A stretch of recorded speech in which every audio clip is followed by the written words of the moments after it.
This Monday.com ad was created by a team of people and AI agents. The agents wrote the copy and managed the timelines, while our human creative director made sure it all made sense. Easy. Create your own AI agent today on Monday.com. From Estero, Florida, this is a One Extraordinary Marriage show, where being busy is overdone, romancing is fun, and scheduling sex has taken the guesswork out of wondering when you're going to get some.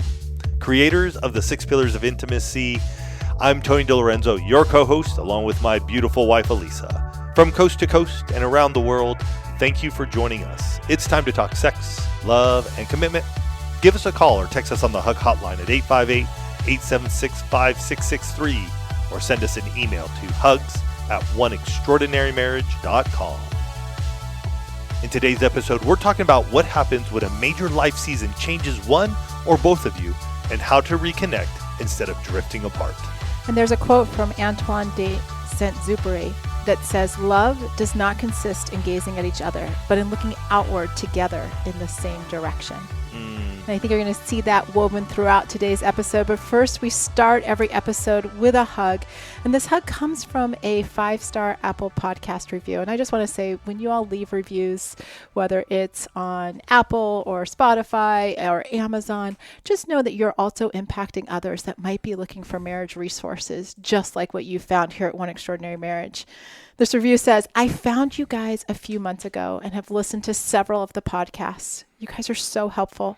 After 32 years of marriage, we are still learning and growing into what God has for us." I love it. Well, thank you for being part of the One family, for being a listener here, and honestly sharing that amazing 5-star review. And just as a little side note, I hope you all caught 32 years of marriage and they are still learning and growing into what God has for them. It's never too late. Never too late to take action. You know, as Tony said at the top of this episode, we're talking about what happens when a major life season changes one or both of you and how to reconnect. And this episode, it's just got kind of a fun origin story. We were recently at a mastermind with 3 other couples who all work in the marriage space. And we're sharing stories about our marriages and different adventures that we've had. And one of the adventures that came up in the conversation was Tony's through hike of the Pacific Crest Trail. So for those of you that don't know, I'm going to give one more line of this and then Tony's going to jump into a lot of the story. But 26 years ago. So I know. I was hiking it 26 years ago. 26 years ago, in the year 2000, Tony set out to hike the entirety of the Pacific Crest Trail. And for those of you that don't know, that is a 2,658-mile trail that starts right at the border of Mexico and California in Campo, California, and goes all the way up into Manning Park, British Columbia. Yep. Through California, through Oregon, and then through Washington. And the crazy thing is when I share this stories, many of people do not realize that Elisa and I were married at the time that I went on this epic adventure. And as you could imagine, in 2000, we do not have the niceties or the way to communicate as we do today. And so it was an interesting adventure in terms of myself being on the trail, but also Elisa and I even being able to connect and know what's going on or where I am on the trail and where she is and how she's doing. And so I think one of the things I'd love to just share is the story before the hike and how I got to that point to want to through hike the Pacific Crest Trail. And so it was our second Christmas together. Yeah, so it would have been the Christmas of 97 leading into 1998. I happen to not know what my beautiful wife, Elisa, would want for Christmas. And instead of just asking her, maybe making it a little easier for me, I decided one of the things that we should go do is strengthen our recreational intimacy. Something that we did not know back then. It wasn't a word we used or had ever even thought about. But looking back now, it was our recreational intimacy pillar that I was looking to strengthen. I want to spend more time with you and I want to have fun spending time together. That was kind of the nut of what Tony was getting at. And so for that Christmas, I ended up getting Elisa a backpack, not a backpack, no, a hiking. It was definitely a fanny pack. It was a hiking. It was a fanny pack. I know, it was a hiking fanny pack. Yeah. I just want to say hiking. Hiking, yeah. Dual water bottle holders. Yes. Come on. Forest green. I got her boots, hiking boots. Heavy Basque hiking boots. And then I got her a trail guide of Orange County Trail. So we were living in Orange County, California at the time. And so I thought, oh, what a wonderful way for us to engage and have some fun together. And I'm looking at these gifts going, huh. And my mother-in-law at the time says, is Tony trying to tell you something? And I'm like, clearly, but I'm not sure what he's trying to tell me. So we start hiking. We began to love it. We were working a lot. And when I say a lot, we used to get up at 3:30 in the morning, get to our jobs either in Orange County or LA, and then get home late at night, 6, 7 o'clock at night, and then do it over and over again. So Saturdays and Sundays for us we're going hiking. Yeah. We're going to get out of our apartment, and we're going to enjoy. We're going to see Southern California. So we began to hike. And it leads from hiking to like shorter day trips to now we're doing full day. 20-mile days. We were doing 20-mile days. Our first 20-miler. Yep. That was in Cleveland National Forest. I was so ready for a burger at the end of that day. Oh, it was wonderful. Gosh. That became a very well-known thing for us is after any hike we did, we go get a burger. But we went from there, and then we started backpacking. Yep. And we started going into REI, and we'd buy everything that you could think of. And so some of our earlier backpacking trips, our packs were 50, 55 pounds, and we would do these hikes in San Gorgonio, which is wilderness area, Southern California, again, San Jacinto, Mount Baldy. We did all these hikes, and we just began to fall in love with it. I think I fell in love with it more than Elisa. But let's talk about why that might have happened. Let's talk about the dynamic on the trail. Yes, let's talk about that. Can we? Yes, absolutely. Okay. So Tony is by nature an endurance athlete. Like many of you know, he's done double centuries, which is 200 miles on a bike ride. He's done ultra marathon. In a day. Yeah, in a day. Yeah, that's right. 200 miles on a road bike in a day. Kind of not quite Tour de France because it wasn't like racing. It wasn't that fast. I'm not that good. But the mileage was there, right? And he's done ultra marathons, so 35 plus 30. I think that was a 32 I don't know. miler. It was ridiculously long. 50K. The guy has endurance hardwired into his DNA. So we'd go out on these trails and we'd start together at the trailhead. And then at some point in time, I realize almost every hike, I am hiking by myself. Like he's just taken off and he's somewhere ahead of me. And then I'd come around a corner thinking, okay, at some point in time, I'm going to see him and I'm going to get a rest. And I would come around the corner and there would be my beloved husband sitting on a log or on a rock or whatever. And his face would light up when he saw me. And I'm thinking, oh my gosh, he loves me so much. I'm going to sit down. We're going to have like a little chat. And he would jump up just like the Energizer Bunny and be like, sweet, you're here. Let's keep going. And I did this a number of times on our trips, and Elisa was very frustrated. I wish I'd had AirPods back then. Like I wish because that would have kept me like entertained while I was by myself. But back then would have been it would have been the Sony Walkman. Yeah, I was probably like a Discman at that time. CD player. Yeah, but like I was just by myself. Not that I didn't see amazing things, but I spent a lot of time by myself on the trail. And then one summer we went to Yosemite. And that was the backpacking trip of all backpacking trips where we started in Tuolumne Meadows and Elisa had a little altitude sickness. A little? Elisa had altitude sickness. Thank you. And as we were hiking on the first day, Elisa asked me, she said, listen, how did it go? We had actually made it to a camp. That's it. We made it to the camp. And I had been Elisa remembers this moment way more vivid. than I do. Because if you've never experienced altitude sickness, it's kind of like having a hangover where you feel nauseous and you've got like headache and your body doesn't feel like lethargic. It's moving properly. Yeah, all the things. And so we're laying in our tent the first night and I just look at him. I'm like, Tony, I don't feel well. And he, again, Tony is a great guy. So many of you have met him face to face. He loves people well. And so he looks at me and he says, honey, if you're not feeling well in the morning, you just tell me and we're going to turn around and we're only a day in. We'll turn around. We'll go back to the car. We'll go home. And I'm thinking, oh my gosh, I love this man so well or so much. And so next morning I wake up, he wakes up and he looks at me. He's like, how you feeling? And I'm like, I feel like crap. I want to go home. And what did you say? I said, nope, we're going to keep going on. Not one of my best moments. I can laugh now. We laugh about it a lot now. And our new friends in this marriage mastermind were hysterical as we're sharing this with them. Unbelievable. But we kept going on, not to the best of. And I did my normal thing. I'd get out ahead, and we're just rolling, and we're just going. We ended up headed towards the valley, Yosemite Valley. As we're heading down to the valley, Elisa's sitting on a rock, head in her hands, and this trail angel of a woman walks by and goes, "What's wrong with your wife?" Or what's wrong? And I was like, "Oh, she's just not feeling great, some altitude sickness, so we're going to get down into the valley." And she goes, "Well, my daughter and I are hiking up Half Dome. Why don't you guys just hang out in our cabin?"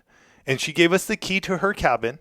And this is in 98. That had to be 98. This is 98. Mm-hmm. She gave keys to her cabin. We walked into the valley, stayed there for a night. It was just wonderful. Lisa got to feel better. We got washed up, all the stuff. And then the next day we got the tram back up to Tuolumne Meadows. Mm-hmm. So we continue hiking. The next year we're going to go on our next big hike. Mm-hmm. And this is the Ray Lakes Loop out of Sequoia Kings Canyon. And the first minute, I'm on the trail and I take off. There goes my sweet little energy. Your trail name should have been Energizer Bunny. Instead of Trail Mix. It was Trail Mix, though. I know it was Trail Mix, but I'm having all these thoughts and I'm like, it should have been Energizer Bunny. I know. Anyways, I do it again. It wasn't until that first night at Ray Lakes, when we finally were together, that I had a revelation and an understanding. We were about to hike the next day over Glen Pass, which is 11,500 odd feet. And that is the Pacific Crest Trail. Mm-hmm. And I remember being on that trail and having scoured maps and looking at maps at REI and all this is like, Elisa, this is the trail that as far south as we can see, it goes all the way to Canada. And as far north Mexico, and as far north as we can see, it goes to Canada. I go, I'm going to hike this one year. But it was in that moment that I began to take off on her again and that I stopped. And this is the moment where hiking changed for us and backpacking changed for us, I believe, in that I was like, Elisa, you hike. I'm going to follow your lead. And it was in that moment that she began to hike in front of me. And as we would go up these switchbacks and everything, and she'd slow up a little, I would just put my hand out on her pack and I'd help her up this trail. And we began to have these conversations, though. And it was a conversation of like, I'm going to do this, Elisa. Mm-hmm. I don't know when, but I'm going to do this. And for the entire rest of that trip, I hiked behind her. And every other hike we did from that point on, I hiked behind Elisa.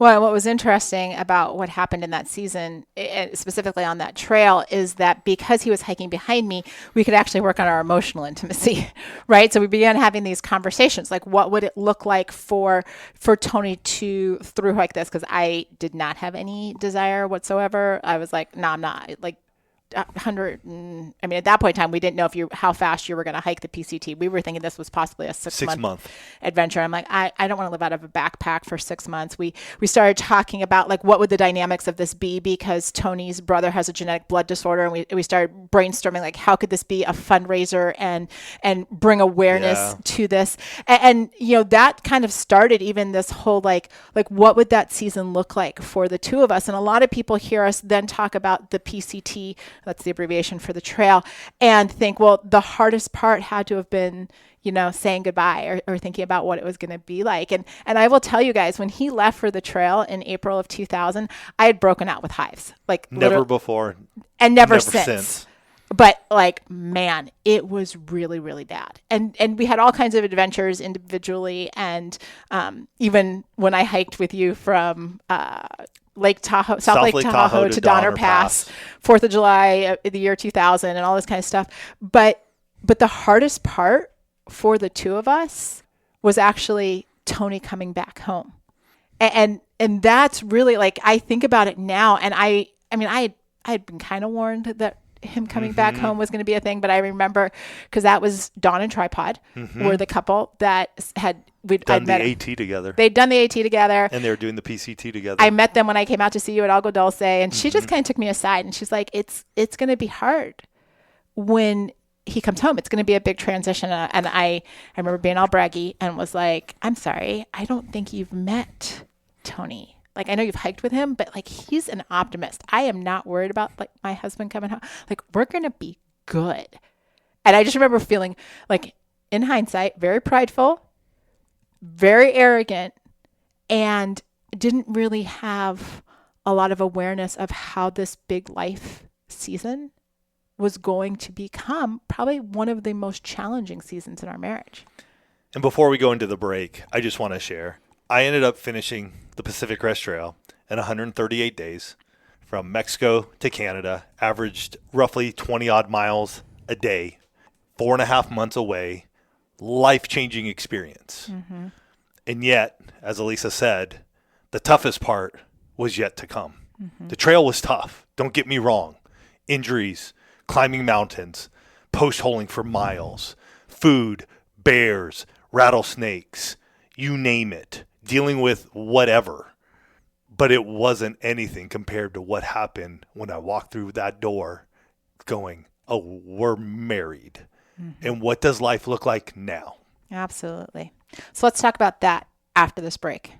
Hi, it's Sierra Miller. I can't wait for you to check out my new collection of shoes and accessories at Designer Shoe Warehouse. If you love shoes as much as I do, then trust me, I got you. From cute sneakerinas to the perfect flip-flops to stunning heels, these shoes are all style, no drama. It's a girl's girl summer, and DSW has just the shoes. Shop the Sierra Miller collection right now at your DSW store or dsw.com. Choice Hotels get you more of what you value. Comfort Inn, it's calling your name. Save on the stay. Oh, and free waffles are yours to claim. Book direct at choicehotels.com. We're back, and we're talking about the impact of big life seasons. And I think it's probably safe to say that most couples, most of us would expect that things are going to be hard while we're in the season, right? It's not about what's going to come after. It's like right now, what's happening. Maybe one of you is starting a business, or somebody's going back to school, or you've got, long-term care of aging parents, or we know so many of you are in the military. So the deployments or demanding ministry seasons, health crisis, retirement, empty nest, new baby. And you can be in this place where something really big is happening and it's hard in the season. But what happens after the season? And the reality is that life is like all of these seasons change who we are as individuals. But if we're not careful, if we're not intentional, those changes can actually create distance in your marriage instead of deeper connection. Because I will tell you, Tony came home. I mean, I was so proud of him. I remember meeting him, when we got to Manning Park, British Columbia. His parents flew up with me. We had arranged when he flew home that a local television station that had been covering his trip, they met us coming off of the airplane. So there was people in the airport. John Wayne, because I was in John Wayne Airport in Orange County. I was so shocked. My cousins had come down, and people that had just, from all walks of life. I remember walking into that Orange County Register, wrote a huge article on my trip and my adventures and all the stuff.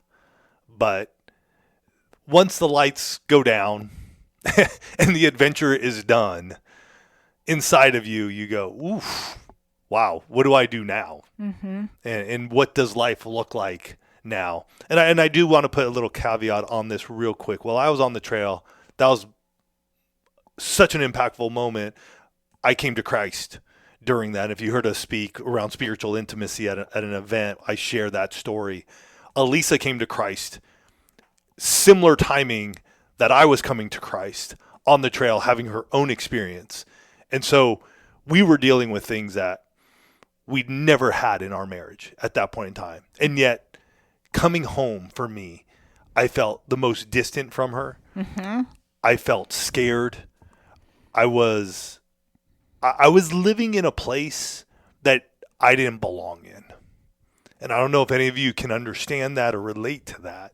But after you live on the trail like I did for 4.5 months, and you just get plopped from there back into Orange County, California, into Concrete City, I was literally going through a bit of depression, anxiety, just even stepping outside my door. So there was a lot going on. And I think if you think about any of those big life seasons that I rattled off here a couple minutes ago, I mean, they in their own ways create the potential for isolation, depression, anxiety, fear. Your life has had to so dramatically be fixated or switched to a different focus that when you come back to the marriage, right? When you're like, okay, that's done, or slow down, or, whatever that looks like, now I can focus on us again. It can be like, essentially, who the heck are you? And that's kind of how I felt when Tony came home, because I'm like, what happened to my Energizer Bunny? What happened to my Mr. Smiley, my Mr. Like, who is this guy that like moved back into my apartment? And what did you do with my husband? Because I will tell you, he was not like, so many of you, and I know, Tony is so beloved, and it's well deserved, because he's such a relational guy. He's so much like his dad in that respect.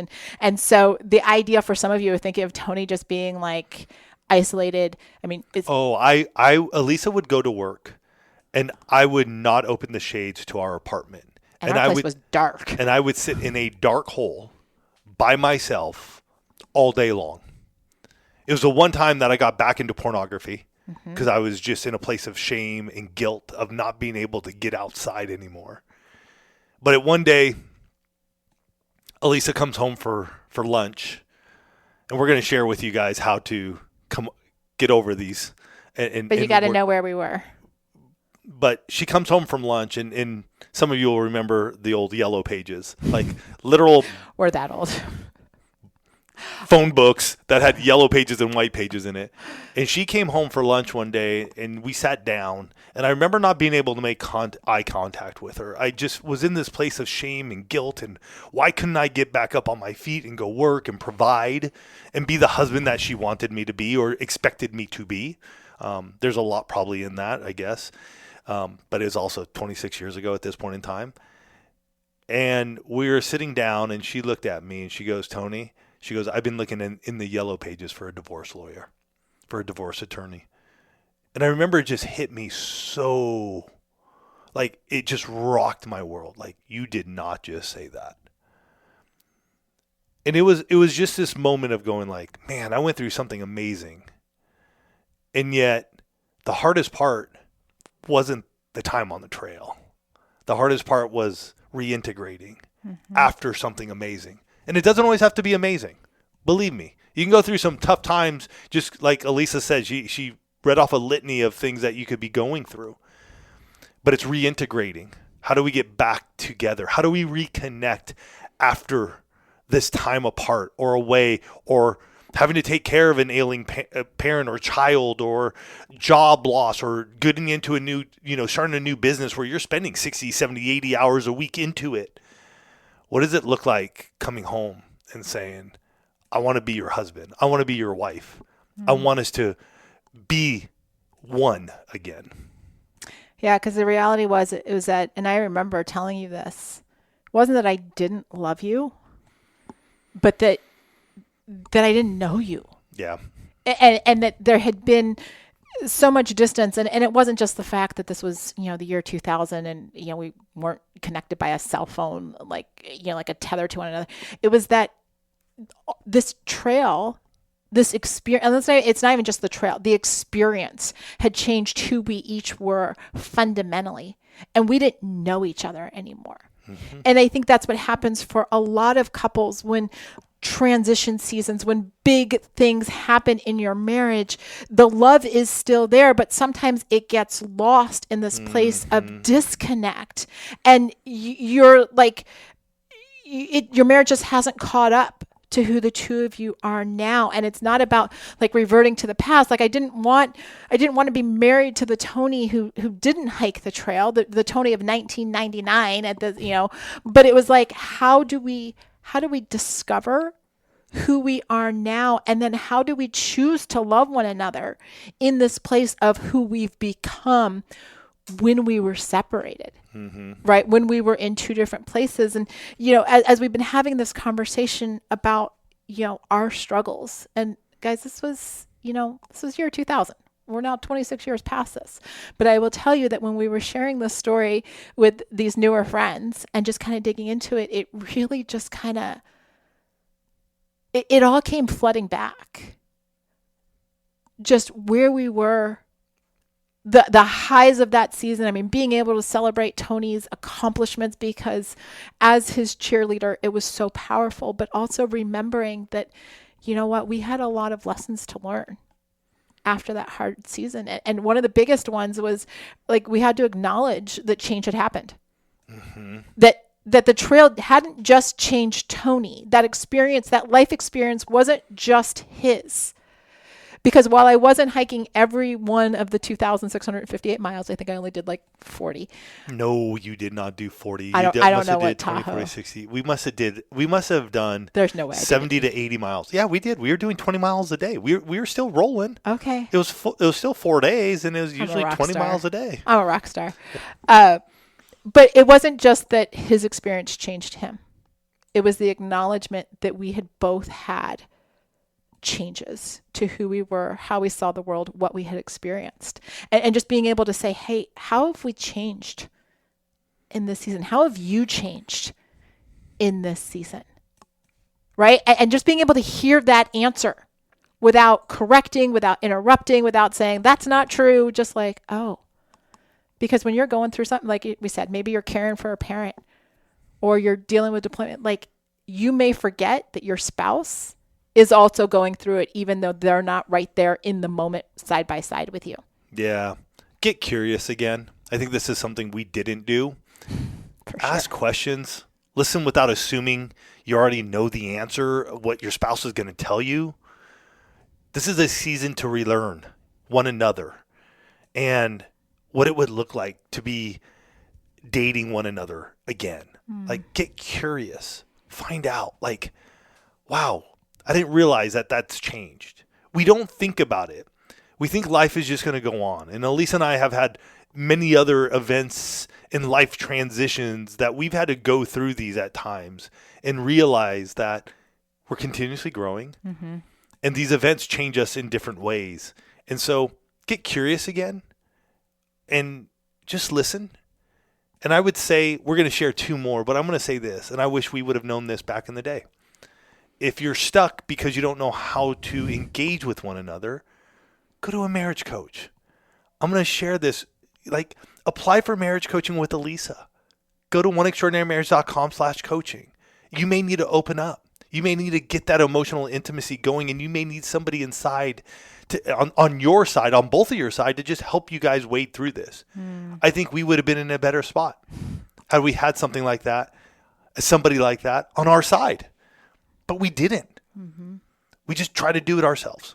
Absolutely. And we're both super stubborn. So that's a fun thing. Yeah. And that actually, highlights the fact that you might have to adjust your pace, right? You might expect after the season, whatever that is done, to just be like, boom, we're going back to how we were. But you might have to take a step back and go, you know what? This section of our journey, it's going to be a little slower. It's a little steeper.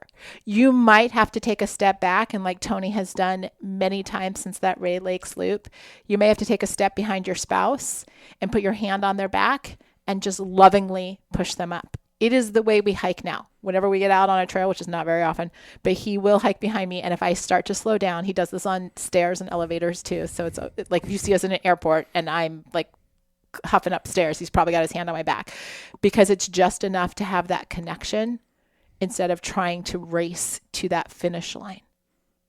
Because you do more when you're connected. And then finally, choose your marriage, right? We had to get back into this place of saying, how do we choose every day to be intentional? How do we say, and I remember this conversation where it's like, I don't want to give up on us. I just don't know what to do. And we both had to make daily intentional choices that have carried out for the last 26 years that say, I'm not giving up on us. I'm here. We have to build what's next together. Because I couldn't carry Tony anymore when he came back. And he couldn't do it on his own. We had to do it together. Yeah. Life and marriage, there's a lot of ups and downs. And so when you're in these transitional seasons and these transitional times, realize that you're not alone. We've been through it. I'm sure we're going to go through more. as we continue to grow together and celebrate many, many more anniversaries in the future. But think about it. Where are you right now? Have you had a transition in your life that needs to be addressed in the recent past? Are you still sitting on it? Is there something going on? And if you are, and if you have been, then take some time.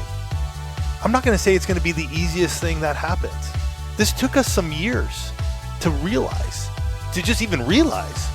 And then we had to go through it and understand the changes that happened. We had to get curious again with one another.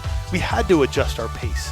And what did it look like to choose our marriage every day? And I hope by us sharing this with you, you'll do it much quicker than we ever did. We went through another 7 years of ups and downs in our marriage before we went and got radical. So don't wait as long as we did. There's no need. Take the steps now so you can experience that extraordinary marriage you desire. You guys have yourselves a fantastic week. We're truly honored and blessed to have you part of the One family. Love you guys.